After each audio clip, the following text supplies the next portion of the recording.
Matt Lenihan, Boxing Social, in association with William Hill, Empire Fights. All delighted to be joined by Shane Watson. Shane, it's fight week. Joe Joyce is back. Zhilei Zhang, he's in a good position, Joe Joyce, but he keeps choosing these tough opponents. Doesn't come in here for a knockover. How pleased are you with this progression? I know you were in Vegas with him. Yeah, so we did a good solid 2.5 months in Vegas, a long time. Been a long training camp really, so we haven't underestimated Zhang at all. Everyone's talking about the next fight, but there is no next fight if we don't beat Zhang. And Zhang's as tough as they come. He's a world level fighter. I mean, in most people's eyes, he's an undefeated fighter as well. I mean, I thought he beat Hergovic. I know pretty much everyone else said the same thing. So he should be IBF mandatory really, and unfortunately for him, he's now got to fight Joe Joyce. So, but it's another big opportunity for him. And anyone at Fight Show now, it's a golden ticket to a world title shot. So this is almost Zhang's final eliminator. So he's almost had a second opportunity now. The general consensus of this fight is that for 5 or 6 rounds, this is going to be absolute fireworks. Zhang comes forward, brings the action. We all know what Joe does. How do you see it? I mean, I hope it isn't, but... You hope it's one and done, don't you? Yeah, I mean, it would be ideal, but I know what Joe's like. He gets caught with a shot or whatever and then kind of goes into like this Terminator mode and tries to obliterate his opponent and whatnot. We can't always have these horrible wars because they take an effect on your body, don't they? And Joe is 37 years of age. But we've had a great training camp. I believe in Joe. He's in great shape. He's been sparring great world level guys over in Vegas, Southpaws as well, of course. And he's ready to fight now and he's ready to go. And I believe he'll get the job done inside 8 or 9 rounds.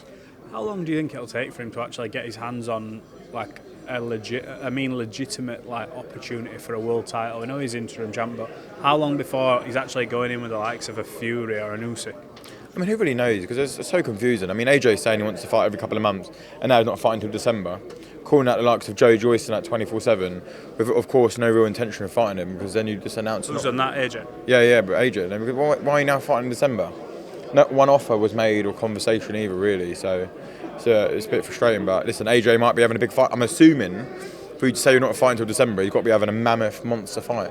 So I don't want to criticise him at all when he announces fight about Wilder or something. But it's just a bit confusing. But listen, I just think this is the perfect time to get after Zhang. I don't want to look past Zhang again, by the way, because we have got a tough night, maybe the toughest night of Joe's career so far, on Saturday night. But as a management team, you always look one step ahead because you're always looking for the next move. It's the fighter's job to look and stay focused on the fight that we have currently. And I think what is a great time to make the Fury fight this is. Fury isn't fighting anyone as we know of. With the same stable, with the same promoter. Why don't we make Fury Joyce at Wembley Stadium at Old Trafford this summer?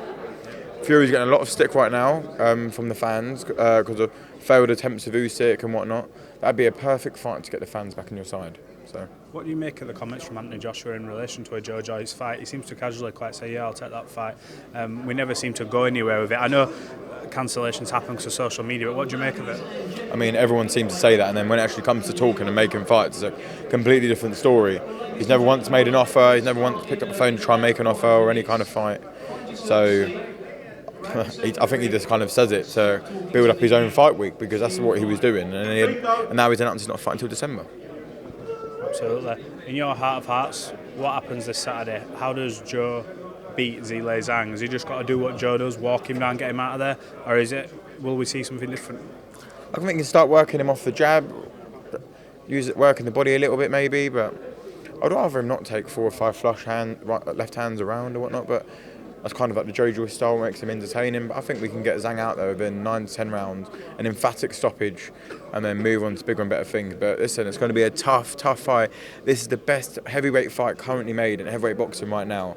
People need to support it and get behind it. But this ain't no B, C tiered fighter. Zhang is an A tiered fighter, man. He would beat a lot of top heavyweights given the opportunity. Unfortunately for him, he isn't given the opportunity because he's so dangerous. Why didn't certain other heavyweights fight him in their warm-up fights or build-up fights if he was that easy?